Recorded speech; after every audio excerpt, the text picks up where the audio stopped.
have our final panel on straight talk about biotech and GMOs, and Greg Jaffe is here to lead this discussion. So please take, if you want to talk, please go outside. Please be courteous to the panelists here. Thank you. And because a lot to say, a lot to hear, and you have your full time, so we're not going to say. So thank you, Greg, for doing this, and with your background, I think he's known as the fairest and most balanced person on this subject. So we're so thrilled and to have Dr. Glover and Mark Lynas here, and who made such exceptional travel arrangements to be here. I just want to say a special word of thank you for both of you for doing that. So over to you. Well, thank you, Ambassador Quinn, and good morning to everybody there. It's the second to last session of this Borlaug dialogue, and it's so great to see so many people in the audience. The title of this session is Straight Talk on GMOs, Fact, Fiction, and Food Security. This is a topic that's near and dear to my heart. I wrote a paper or a pamphlet about this about a year ago on the issue of straight talk on genetically engineered foods to educate policymakers, media, interested stakeholders, and just the public to try to get through all the facts that are out there. And hopefully this panel will do some of the same. I hope I'm not telling anybody out there that the global debate over the safety, efficacy, and adoption of GM crops has become, to say the least, a polarizing discussion. The rhetoric is heated. The viewpoints by proponents and opponents are strongly held. However, I would argue that the vast majority of the public in both developed and developing countries knows little about genetic engineering, but at times they are overwhelmed and bombarded with lots of information. The real issue for many of them is how do they figure out what is fact and what is fiction.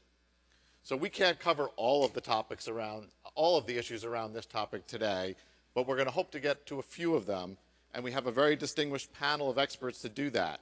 I'm going to very briefly introduce them. Their more detailed bios are both in the program that you got as well as on the website. So next to me we have Anne Glover, who is the Chief Scientist to the President of the European Commission. Next to her we have Sir Brian Heap, a professor from the United Kingdom, who also runs an organization called Biosciences for Farming in Africa. Next to him we have Gilbert, who is a Kenyan farmer as well as a lecturer at Catholic University of Eastern Africa. And finally, at the far end, we have Mark Lynas, an author on books on climate change and environmental campaigner. To get the discussion started, I'm going to ask each of the panelists to just give a very short 2 or 3 minute opening statement. Then we'll have some moderated discussion, and I'm going to leave some time at the end for some questions. So think about questions as you come through. We'll leave some time for a few people to ask some questions at the end. So I'll turn to Anne and ask you to get started for us. Okay, Greg, thank you very much indeed. I'm going to be mindful of a comment that was made on the previous panel, and I'm going to try and reduce the amount of blah blah so that we can focus on what we can do. So in terms of, and I realize what I just said, so in terms of all the food that we eat, and for me this is very important for us to realize, almost all the food we eat is genetically modified. We've been genetically modifying food since we first identified wild species of plant, and we tried select for conditions or components or properties of the plant that we wanted. So we all eat genetically modified food. We have been doing this selection by either artificial hybridization or using genetic or radioactive bombardment of the plant species in order to introduce mutations and to try and select through a trial and error process for what we want. Genetic modification or genetic engineering, as we understand in the terms of GMOs. GMOs is one such method, but it's actually rather a forensic method, because genetic modification or genetic engineering that we're discussing on this panel takes one or a few genes and introduces them in known locations into a plant in order to do something that we wish, a property that we want. It's one of the most, and I'm talking about the facts now, it's one of the most heavily regulated things that we do in terms of any food product. We are also very careful on testing. So if I give you one example of BT cotton. BT cotton was first described in 1986, but it wasn't until 1996, 10 years later, that the first field trial was done. So there is a lot of precaution that has underpinned this technology. So some of the facts. The fiction, I really don't want to talk too much about the fiction because it would take me forever to be able to comment upon all the claims and statements that have been made around genetically modified crops, which are not based on evidence, that they cause cancer, that they destroy the environment, that they are unhealthy for animals. I'm not against people being skeptical and people questioning, but it is not proper for people to question using tactics that are, to my mind, not open, they're not transparent, and most of all, they are not based on evidence. So, some of the fiction.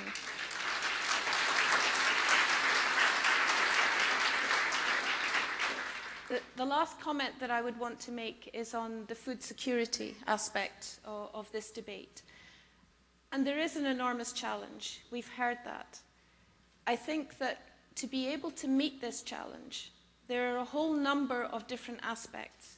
But science has a role to play, along with the politics, economics, all the other aspects.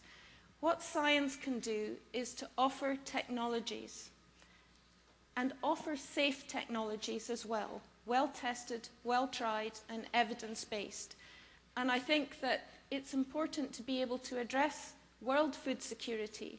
We need the best science possible, and that means using every tool in the toolbox, not one, not rejecting any, but let's use all the tools. So I'll leave it there. Thank you, Greg. Thank you, Anne. Moving on to Brian. Yes, thank you, Greg, and thank you so much for the invitation to be here. It's a great pleasure and a great experience. I want to just introduce the topic of Africa again. Somebody said to me over coffee that there's been a lot of emphasis on Africa in this meeting, and of course there has, and that's quite right that there should be. The book by Rob Paulberg drew attention to the idea that perhaps Africa has been starved of biotechnology, but I think I want to draw attention to the fact that we were asked about 3 years ago about the possibility of starting a new program on behalf of the John Templeton Foundation, which is based in the Philippines, to look at the question, can GM crops feed the world? And I said, no, I wouldn't do a project on that, but I would be interested in doing a project on, can GM crops help to feed the world? And after a long period of discussion, eventually this has happened. And this is in progress at the moment in Nigeria, in Ghana, in Tanzania, and also in Uganda. The emphasis is on smallholder farmers, and it's also the emphasis, Dr. Jack Templeton wanted it to be placed on the idea of raising smallholder farmers out of the poverty gap, and also to look at the issue of food security, which I prefer to call nutrition security, as was hinted at in the previous session. We have 8 journalists with us here at this meeting, and thank you very much for the opportunity to invite them here, and I know they're having a great time. So what we're doing is to publish a book called Insights. I hope you've all got one. If you haven't got it, then there are a few left, and please help yourselves. They're freely available, the purpose of which is short pieces written primarily by African scientists who are doing great work in the continent of Africa in this particular area. Secondly, to have a program of training and information provision for the media of all types in these African countries. And so far we have 160 journalists who've been through the program, introducing them to basic genetics and also to the principles of plant breeding, both conventional plant breeding and also biotechnology. And in the third area is to look at how we might consider developing innovation farms that introduce smallholder farmers to the new opportunities that exist, and particularly through the development of an online learning platform which can be used on a tablet by extension officers or by others who are working with NGOs who go into the field and show the farmer what can be done. Very briefly, the second area in which I'm involved is with the European Academy of Science Advisory Council, which is seeking to give scientific advice to policymakers and supporting people like Anne, who's the chief scientific advisor to the President of the European Commission, and providing fundamental information about science that will help policymakers to design policies which are based on evidence. We've recently published a key document which is called Planting the Future, which is looking at the whole range of the impact of biotechnology on food production and throughout worldwide. And we're just about to publish a document on extreme weather events because of our particular focus on climate change. Thank you. Thanks, Brian. Gilbert, can you give us a little bit of a background on what your thoughts are on this topic?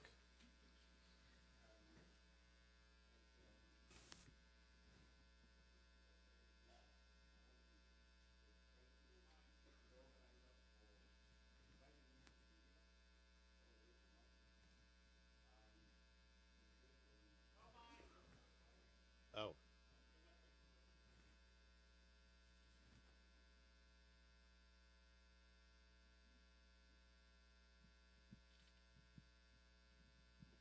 Sorry about that.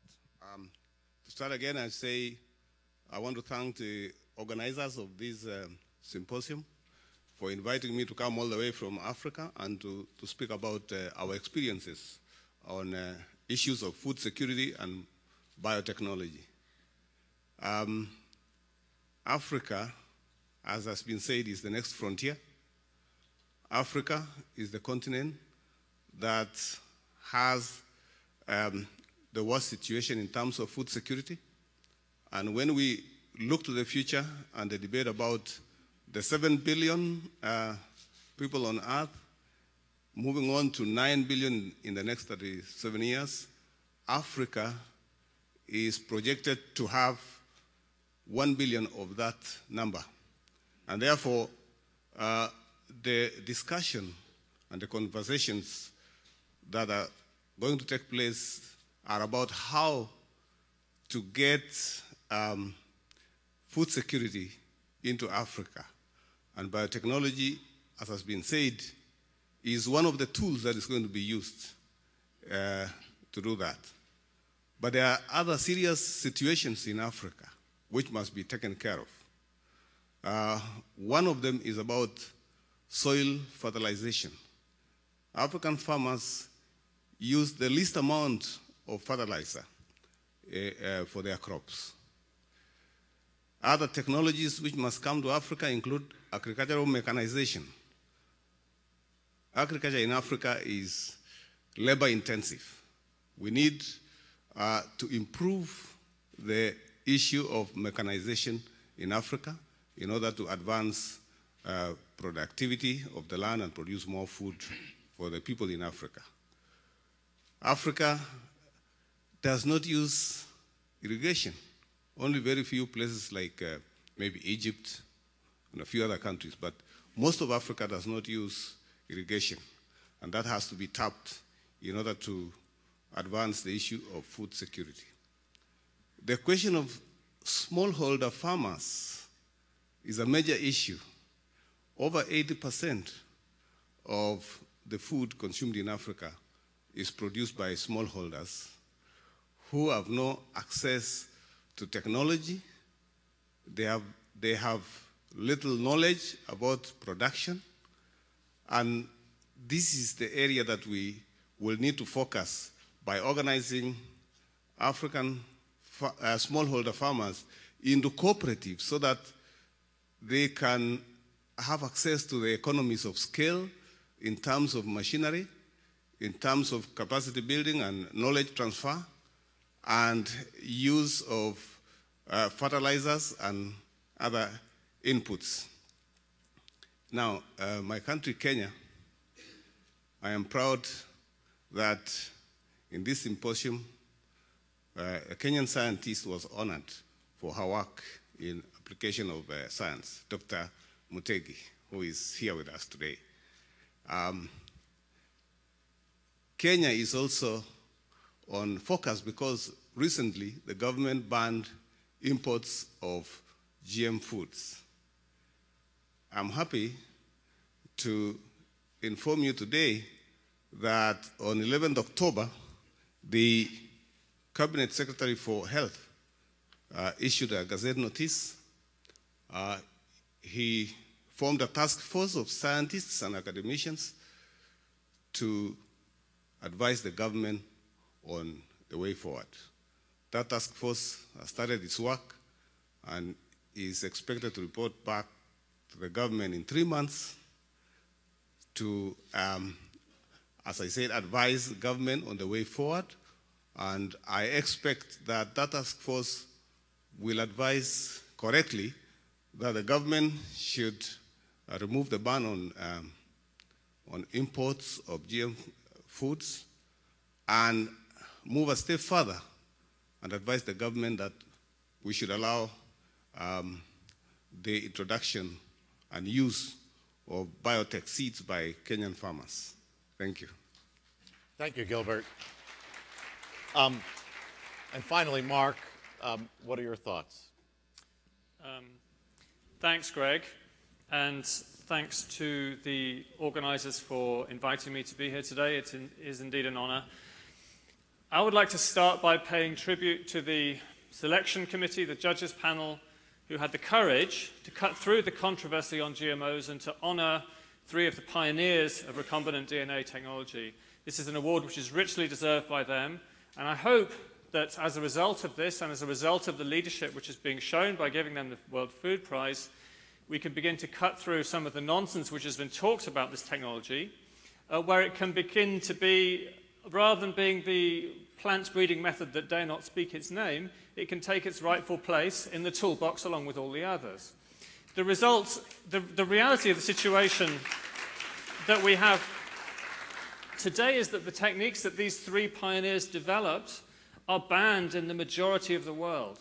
Most of the world's farmers are prohibited from having access to seeds which have been developed using these techniques, even though they are safer, more precise, and potentially way more useful than the conventional plant breeding techniques which have been used for so long.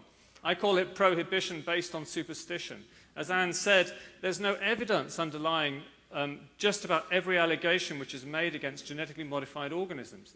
And there's a false balance to this whole debate. I have never met a molecular biologist who goes out in the night and uproots organic crops. Right? What is happening is that one side of this debate is trying to prohibit the other from being able to use an important plant breeding mechanism. Now, I am all for diversity, right? I'm all for agroecology, I'm all for organic farming, but at the same time, if some farmers want to use BT crops which are resistant to pests and reduce their use of pesticides that way, then they should have the option to do that. It should not be banned because of prohibitions handed down from on high. And the result is, I think, worse in developing countries. You've heard a perspective from Kenya where, because the public health minister was bamboozled by this one utterly fraudulent study on rats by Professor Seralini et al., we have a situation where the entire country has had the technology frozen in time. There's a chilling effect which has destroyed the potential for BT cotton and for many of the important crops involving cassava, banana, and some of the staple food crops which are seriously threatened by new diseases. When I was in Tanzania very recently, I was meeting farmers whose cassava crops are dying in the fields because they're being affected by brown streak virus, for example. Just the previous day, I visited a field trial where GMO virus-resistant cassava plants are being grown. They were the healthiest cassava plants I saw in my whole time in Africa. If any of the scientists had taken cuttings and propagated them and had honored Borlaug's message of taking it to the farmer, they would be doing 10 years in jail. Why? Is there anything unsafe about this cassava? Of course there isn't. It's been extensively tested, but it's being prohibited because of regulatory mechanisms which are based on superstition, and that has got to change.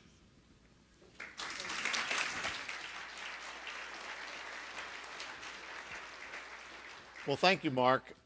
As a follow-up, I mean, you were someone who argued against genetic engineering for many, many years and worked with people who were against that. And I guess I would like you to sort of step back and talk about, I understand you think a lot of those arguments have merit, but they're obviously, what do you think are the most legitimate arguments made by opponents of genetic engineering? And then with that, what do you think are the best facts to counter those arguments? I think the important thing to do is to recognize that there is a confusion between techniques for breeding plants and new crops and entire farming systems. So there is an assumption that the use of genetic modification or recombinant DNA automatically means large-scale monoculture with big corporations. That is an assumption which does not need to be founded, right? We can have GMOs produced in the public sector without patents, which are offered free of charge to smallholder farmers who are growing them agroecologically. These things are not in flat contradiction, which is the way the debate is so often heard. And I think that's... So I have a lot of sympathy with the concerns of people who say that the seed companies have too much monopoly power. I think absolutely we need more competition in the seed sector. But this means that at all levels of the chain, we need to value diversity. It doesn't mean to say we need to squeeze out a whole technology because of certain concerns here. So as an environmentalist, one of my challenges to the industry is that I would like to see a reduction, well, the reduction in agrochemicals, that being taken forward by the use of biotechnology. Because in some ways, if you can improve the genetics of the crops, you don't need to use insecticides, you don't need to use other crop protection chemicals. That's, for me, the way forward as somebody who's concerned about protection of the environment. So in no way do I see the GMOs and the environment being in conflict. And that realization, for me, came about through just a sheer process of having better understanding, which, by the way, happened because I was researching climate change and I was writing books on climate change. And I realized that I didn't understand molecular biology. I didn't have any basic information. It was all coming from activist groups because you sort of live in a bit of a bubble. So I think we need to have much better information. And I think it's really incumbent on the scientific community, particularly scientists who work in public sector universities and who are clearly independent, to go out there and to make the case to the general public. I think, Anne, you also brought up similar to what Mark has been saying, that there really is a sort of a disconnect between what consumers know about where their food comes from and how it's made. And you know, the biotech company Syngenta, a couple of months ago, released some data. They had done an online survey of 13 countries throughout the world, and they described it also as a disconnect. And I think their data was interesting, and I'll talk about it here. It said that they found a majority of the respondents in all of the 13 countries surveyed, and these were from all the major continents. A majority of them were open to the latest technologies. That when you talked about it generally, when you said just technology, they were very open to the use of technology to help produce more food. That included countries like France and Germany, even countries in the EU. Yet, when you asked them specifically about did they support the use of pesticides, fertilizers, and GM seeds, a majority of consumers in those countries of the online survey said no. They actually thought not to use those. And that the one exception was Indonesia. The Indonesians said they wanted to use, they thought they could use more of those. But all the other countries, France, Germany, South Africa, Kenya, a majority of people said no. So that suggests this disconnect. And I think that goes to your opening remarks and some of Mark's. And I guess the question is, how do we change that disconnect? What is your thoughts on that? Okay, this is a really tricky issue, and it's something since I started my position at the European Commission at the beginning of 2012. I've been trying to have an open dialogue about this, but what I and others like me have to realize that if there has been 15 or 20 years, and you know, I know it's a bit of an emotive term, but there has been a kind of brainwashing where many people have been encouraged to think of GM food as very dangerous. As I mentioned before, there have been a number of assertions for which no evidence is provided around the technology.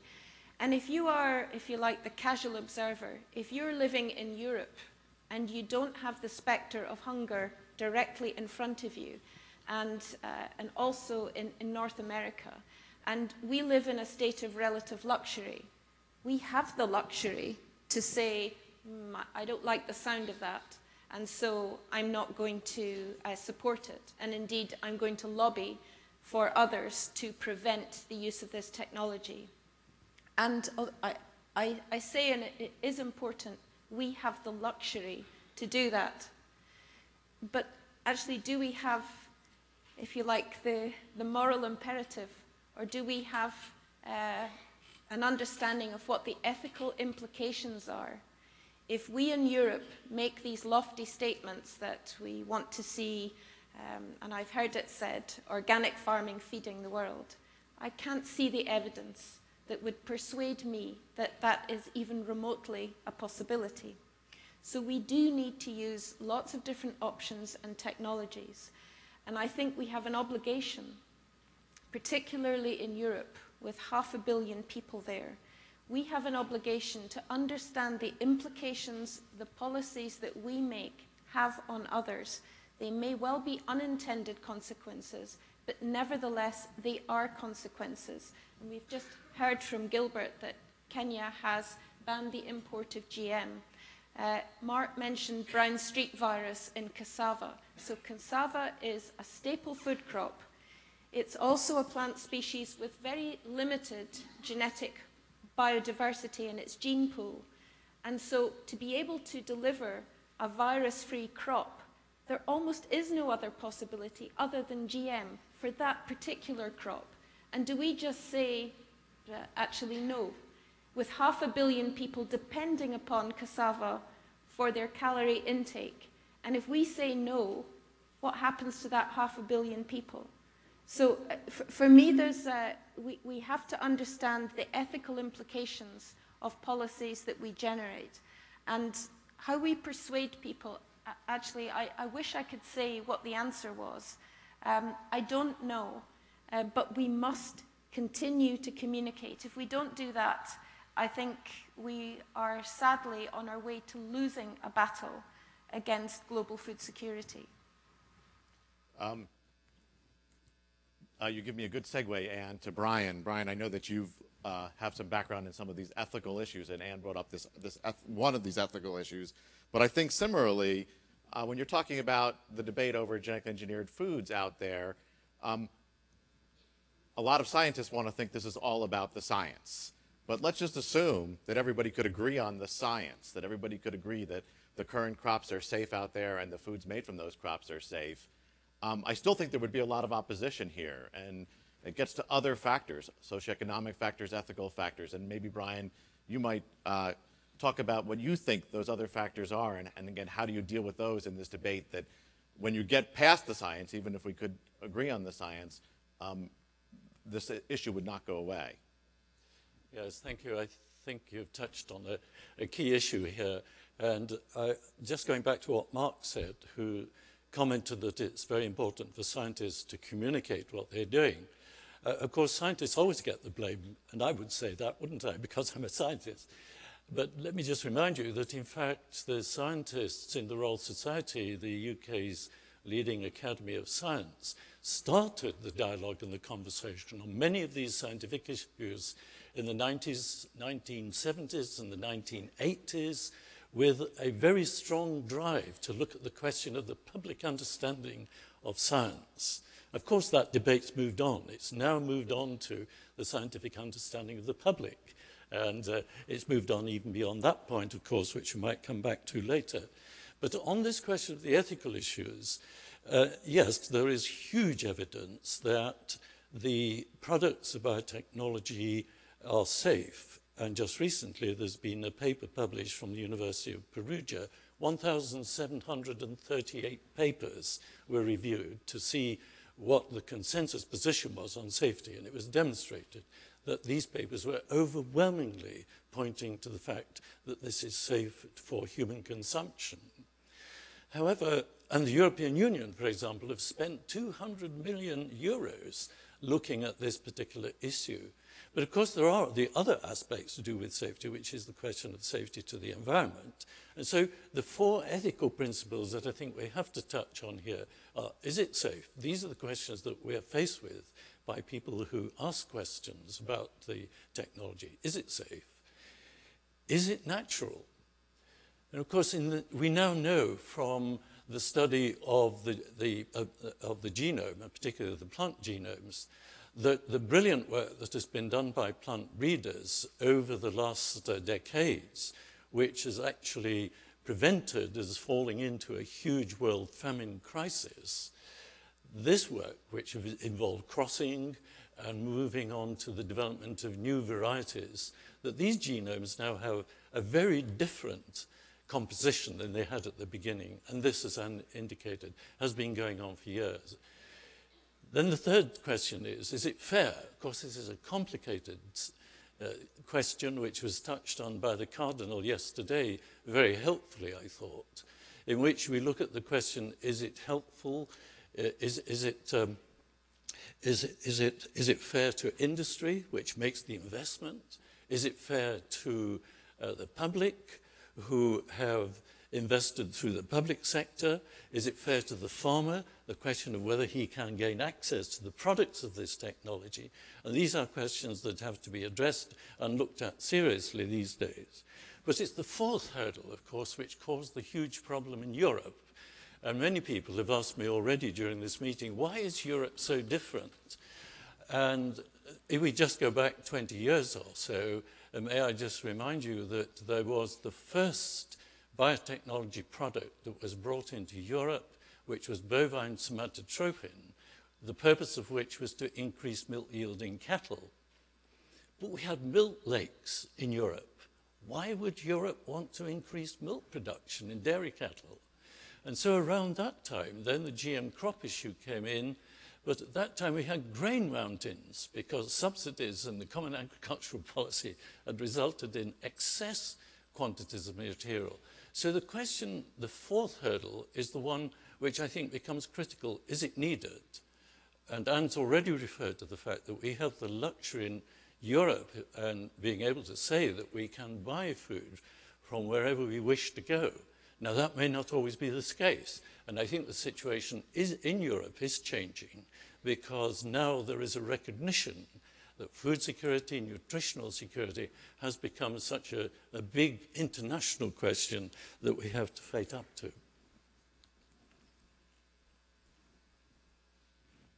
So Gilbert, you're in Africa, and obviously a lot of this meeting has been talking about Africa and how we can alleviate hunger and poverty in Africa. And obviously one thing that is being explored in Kenya, at least, is the idea of growing GM crops, and you're a farmer out there. But I'm curious, and I know that you would support growing those and would want to grow those. But I'm curious, what are the misconceptions that you hear from the public, from citizens, from other Kenyans out there about genetic engineering? Brian's talked a little bit about that European perspective, but I'm curious what your perspective is of what do you hear are misconceptions, and then how do you go about trying to set the record straight? Now, before I go to that, I want to just say something about the ethics that has just been mentioned, and to refer to a conversation with a bishop 2 years ago who was asked about the church's opinion on GM food. And he said, if the choice is between death because of hunger and GM foods, I would go for GM foods. So, so the church supports GM foods in Kenya. The government, the politicians support it, but we have the lobbyists who bandy around myths that are not true. And one of the major ones is that this is a product of multinationals who want to control the seed industry and to kill our seed system.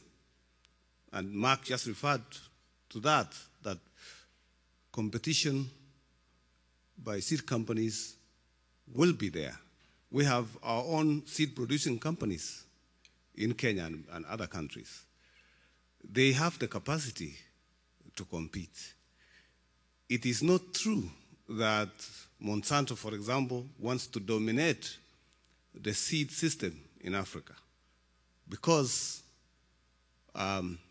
many of you are scientists here know that in order to produce a good crop, you do not use saved seeds. And many farmers no longer use saved seeds. Since 1965, when I was a young boy growing up, I've known that farmers buy seeds from the seed companies. Every year, we buy new seed for the next season. So the myth about multinationals controlling the seed industry should not be the case.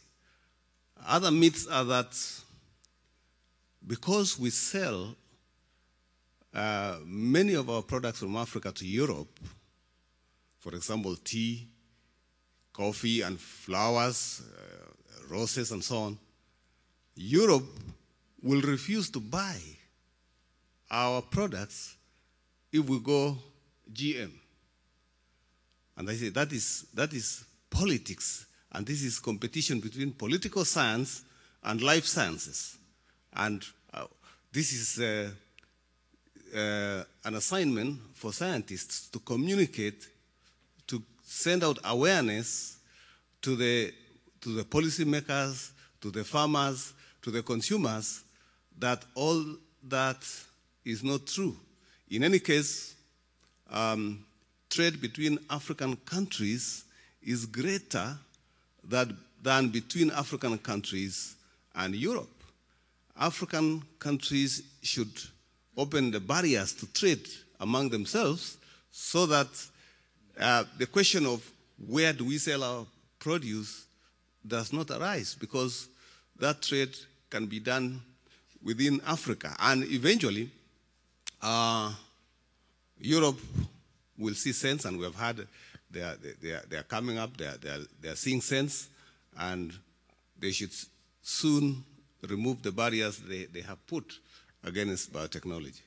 And I would like to invite all the scientists who are here to take up the challenge that I mentioned, that the government of Kenya has set up a task force to advise it on the way forward. I will provide the notification so that it can be put on the website, maybe a World Food Prize, so that you can respond and give your views to that task force, so that in the next 3 months we should see the Kenya government changing its position. And you know what happens in Kenya is what happens in Africa. What Kenyans do, what the Kenyan government does, will be emulated by other African countries. So when you get Kenya doing the right things, then you get Africa doing the right things. Thank you.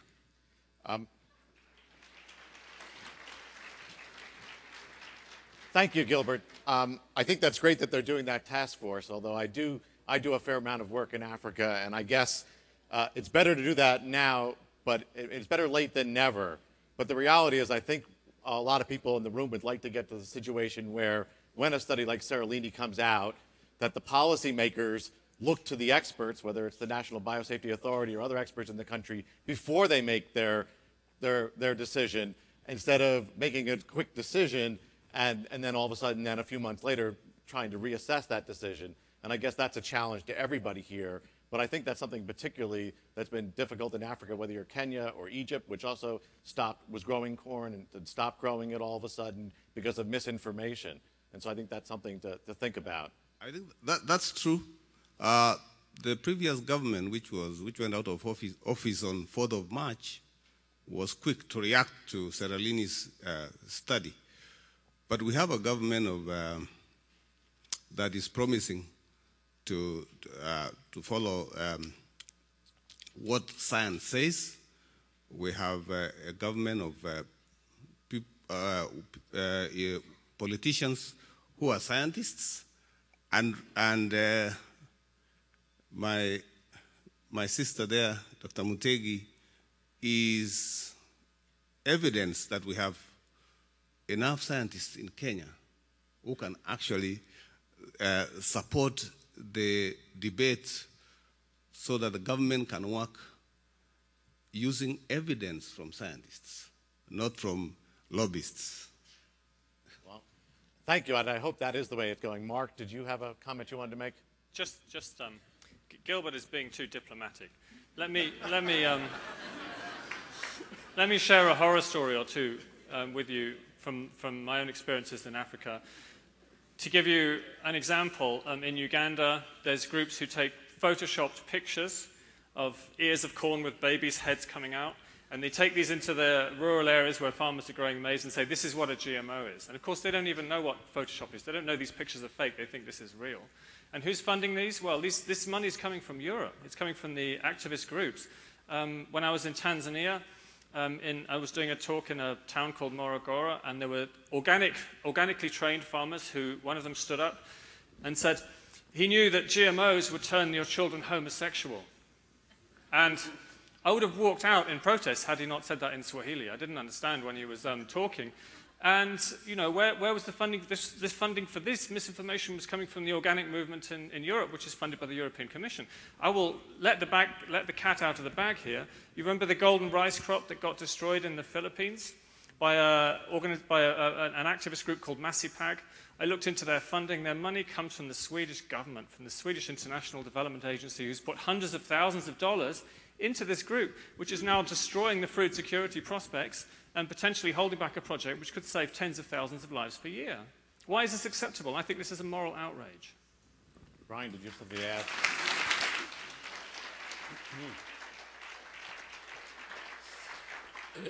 If I could just add another anecdote from Africa, an experience we had recently, which was brought to our attention by one of our journalists who was writing about the experience in Uganda, where things are very, very finely balanced at the moment in terms of whether Uganda is going to establish its national biosafety bill and enter into the development of matters that arise from that. In this particular case, a group of Ugandan parliamentarians were going out to see the experiments that are being done on trying to introduce resistance in bananas to banana wilt. And these are GM bananas. And one of the lady MPs said before she went out, if I see that genetic engineer, I will kill him. So they went out, and the genetic engineer in question gave a very nice presentation and explained how the bananas, this GM work would actually transform and save bananas in Uganda from devastation, which, as you know, is a huge issue in Uganda. 70% of the diet in Uganda is dependent on bananas. She saw the genetic engineer, a scientist, explain his work, and she fell in love with him. When she went back to Parliament, she said, this is exactly what we need in Uganda. So here was a show and tell. Well, I think that the comments that have just been recently made by Brian, Mark, and even Gilbert show that the European situation has a big influence on Africa. And I guess I want to ask Anne the last question before I take some questions from the audience, which would be, you know, I guess a lot of people think of Europe as a non-GMO zone. The regulatory system isn't really operational. It's somewhat dysfunctional. And I guess the question is, what do you see about the current situation changing? Will Europe change in the immediate future, or is it really going to stay the same? Okay, well, I think you fairly summed up the situation about the policy in Europe. What I'm going to say is certainly not an excuse, it's an explanation. The European Union is a partnership of 28 member states. Now, if I look at the voting by parliamentarians, or indeed by the European Council rather, on GM issues, then I see that some member states, such as Austria and Luxembourg, consistently vote 100% no matter what the policy is. And at the other end of the scale, the Netherlands, Sweden vote 100% yes. And the evidence is the same whether you're in Austria or you're in Sweden. So we have an enormous problem.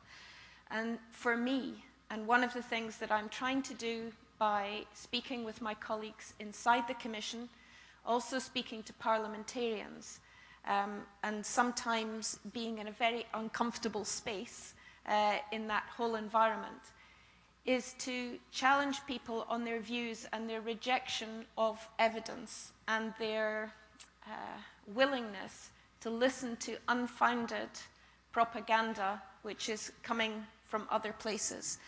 And what I would say is that it will not, I know, it will not be possible for me to overturn the current thinking in the EU around GM and use of GM. But what I'm at least trying to do is to make people transparent about why they are rejecting policy. Because the one thing that I think would be constructive is if the politicians in Austria, when voting against GMO, say, I accept the evidence. Clearly, the evidence is supported by the vast majority of scientists with no vested interest. So I accept the evidence about safety. But for other reasons, I'm saying no. And they could be electoral reasons, philosophical reasons, economic reasons, whatever. Because when that happens, I think then, at least in Europe, the conversation amongst citizens will be different. Because citizens then will understand, oh, okay, it's not because citizens sometimes can be a little lazy. We can all be a little lazy. And we just hear what we want to hear. If they also hear that now we're saying there is no problem with GM, we're rejecting it for other reasons, then I think we start a healthy debate, and that's important. Anne, as an American lawyer, I've always said one of the major differences between the EU system and the US system is in the US, you have a bureaucracy that's making the decision, not the politicians. And they have to do it based on an administrative record, a record of evidence. And they have to say what evidence supports their decision. And if they don't do that, then somebody can go to court and challenge them. And a court will look and see whether they use within their discretion, use that evidence. And so I think that is one of the major differences. So. France has been taken to court. Italy's been taken to court, right? Certainly France, the ban that France has on GMOs gets struck down in court every single time because they can't offer any scientific evidence, and they still go and reinstitute it. So there's something wrong with the processes there. I want to see if there are any questions from the audience. If there are, there's a microphone there. Come up. I'll take a couple of questions, very brief questions. Please just introduce your name and quickly state your question so I can get 3 or 4 of them before we go back to the panel for some final thoughts. I'm Ravichandran, farmer from India. I have been growing BT cotton for the past 10 years. This is a question to Mark Lynas. Falsehood and junk science spread by anti-progress and anti-GMO, rumor-mongering, fear-mongering activists spread faster than facts and real science. How the anti-GMO activists spread rumors like virus spreading diseases. How to dispel the myths cast in the minds of the people. Again, this European Union, coming to the European Union, they have been importing cattle feed from US, which is made from GM corn. So I think it is injustice to the European Union farmers. So I suppose Mark Lynas will not be dragged to the court for revealing the secret. Thank you. We're going to take a couple questions, and then we're going to have a final remark where the speakers can answer the questions at the same time. Yes, Hermann Lutzekamp from PIC in Potsdam. So I'm from climate change research, and I had hoped for a bit more controversy in the panel. So let me just ask 2 bit provocative questions. One is, or remarks for thought. If you are an American and you look to Europe, you are quite surprised about this resistance to GMO.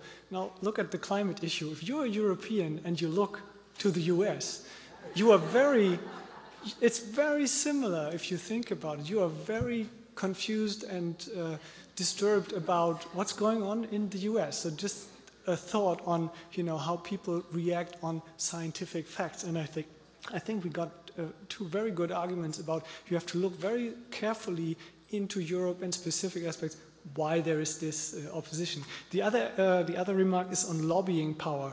I find it a bit interesting to hear from an industry where big multinational companies play a big role to talk about lobbying power in the environmental movement. I mean, I think we should admit there's, of course, also a lot of lobbying power in the multinationals and how that plays out. So just some remarks.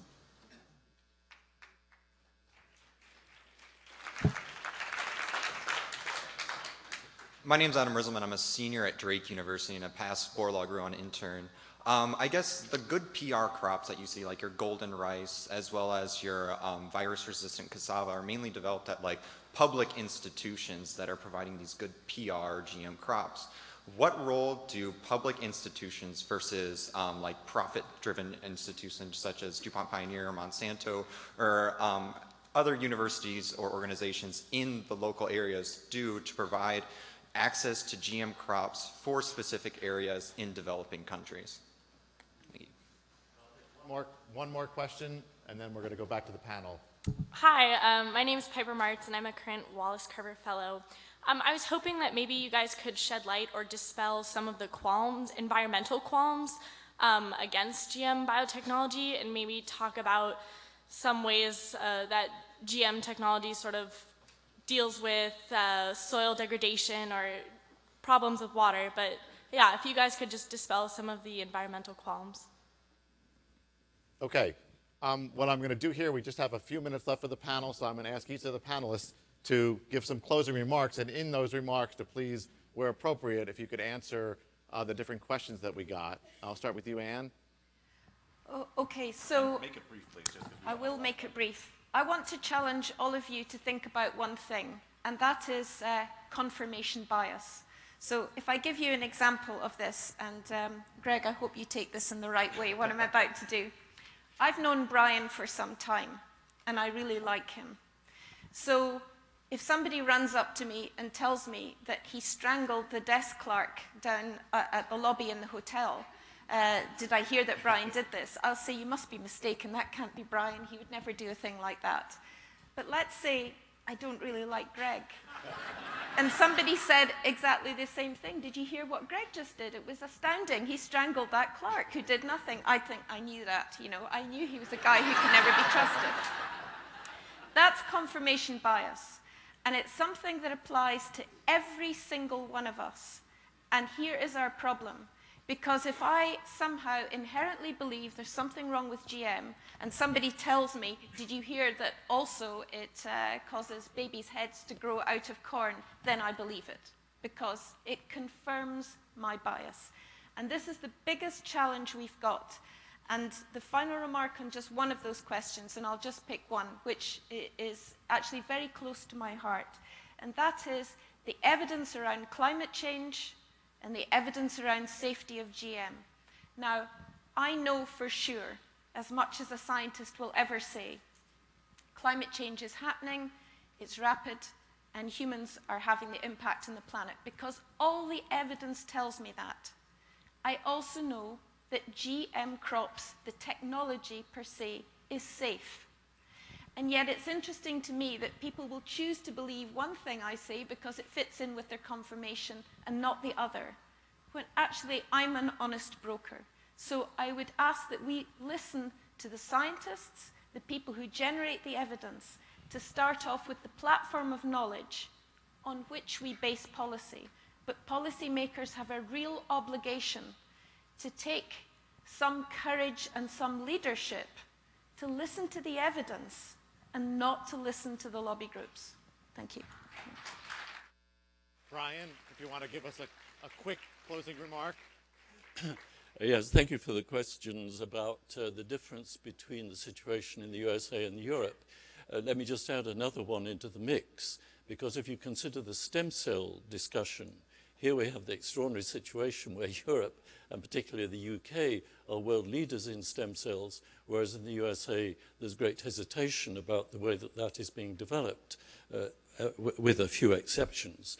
So there are these transatlantic contrasts that we have to consider.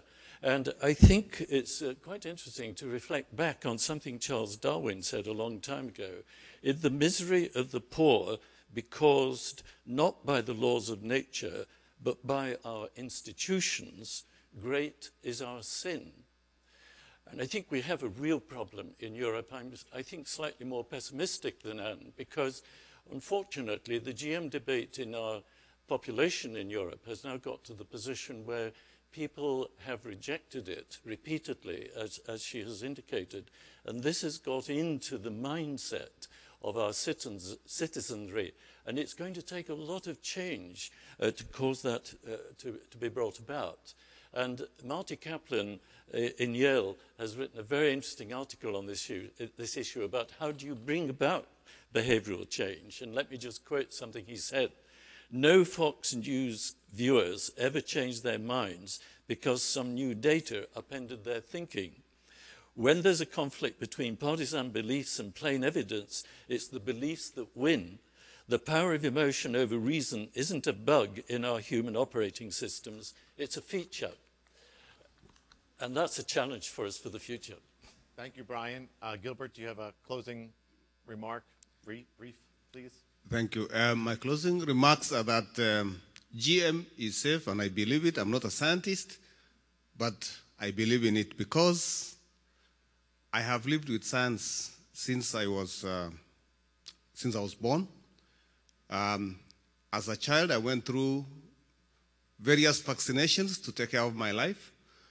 And many African governments today are very great on those issues of vaccinating babies to save them from various diseases. And I believe that the same thing is for GM. It saves crops from being attacked by pests and by disease.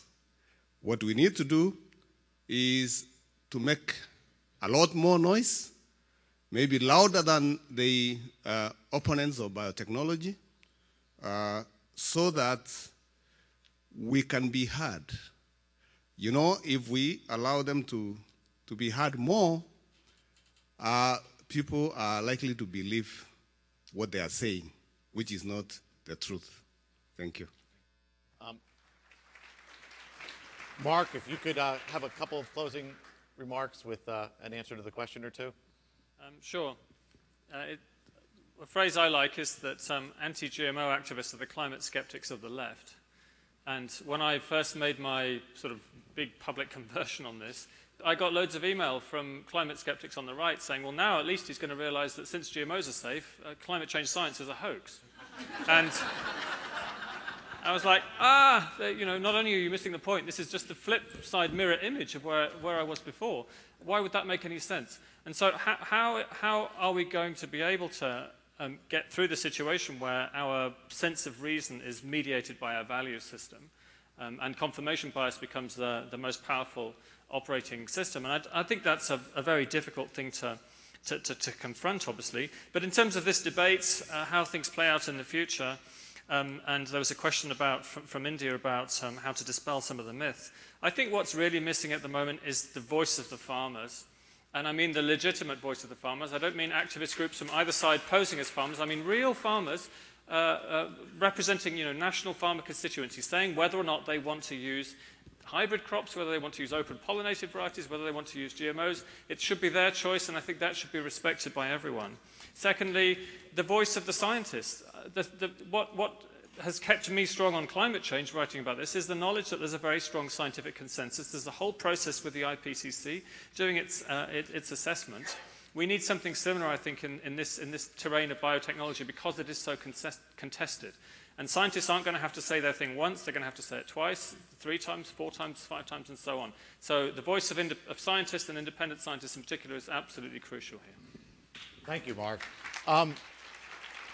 Just to answer the question that I've been asked, you know, as an American, I can't justify what our government always does, but I do think on the climate change thing, there is a consensus among many of the citizens, and you see that at the state and local level with California and other people really moving ahead in climate change, even when the federal government hasn't. And just to the question about environmental issues, I think that, you know, like biotechnology, just like any other agricultural technology, is going to have some environmental impacts. And the question is how we use it judiciously so that we minimize those impacts. So I want to thank the panel for a great discussion. I realize that we may have not solved all of the GMO debate today, but I hope from an audience perspective you either learned a new fact or a new different way of looking at something. And so I hope that it was valuable. Thank you. Wow. Oh. It was extremely valuable. So before you go, just hang on 1 second, I just want to say I took this job as head of the World Food Prize in 2000. The first symposium we put on was entitled The Safety of Genetically Modified Crops and Their Role in Feeding Developing Countries. 2 questions.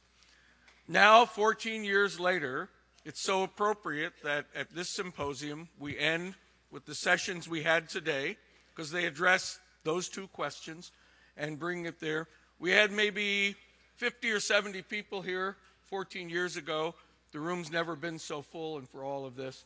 So thank you to everybody. Thank you to the wonderful panel. Thank you for coming so far. And thank you to all the other sessions today. And now please come up and join us for lunch, for our laureate luncheon. And we're behind schedule, so please run up there and get there. So, wow, thank you.